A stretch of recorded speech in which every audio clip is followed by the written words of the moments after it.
räägime edasi nartsissistidest, sotsiopaatidest ja psühhopaatidest ja ka sellest, et kas siis seal on nendel võimalik eristada selgeid piire või mitte.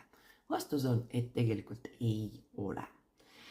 Ja mis iseloomustab neid kõiki, on sagedane sotsiaalsete normide eiramine ja kehtivate õigusnormide rikkumine, mis võivad muuseas päädida ka korduvate karistustega.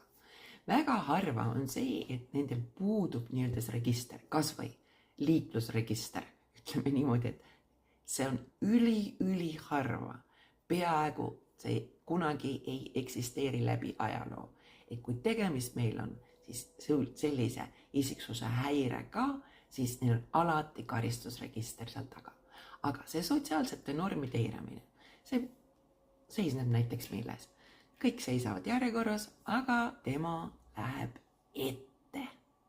Ilma igasuguse, ütleme, kriitilise vajaduseta.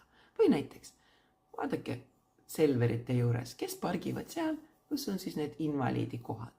Isegi kui te õhtul 3:11 enne sulgemist jõuate sinna poe ette, siis te ei hakka sinna parkima, sest et te lihtsalt mõtlete, mitte isegi seda, kas see invaliid võiks sellisel kellaajal tulla, vaid lihtsalt, et see on inimlik, mitte teha niimoodi, sest et võib-olla on keegi, kellel on seda vaja ja kellel on see puue ja kes ei saa liikuda nii nagu teie.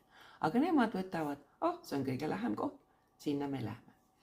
Ja võt, see ongi, nad on need, kes kirjutavad neid nii-öelda kaebekirju, kes toovad 80% alati igasugustest probleemidest meie ellu.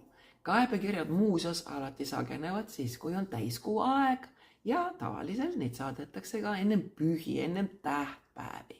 Väga sageli hilisõhtutel või suisa öisel ajal. Aga täiskuu ajal, seda on eraldi uuritud, tõesti, nende aktiivsus tõuseb, sest et eks see kuu mõjutab meid kõiki.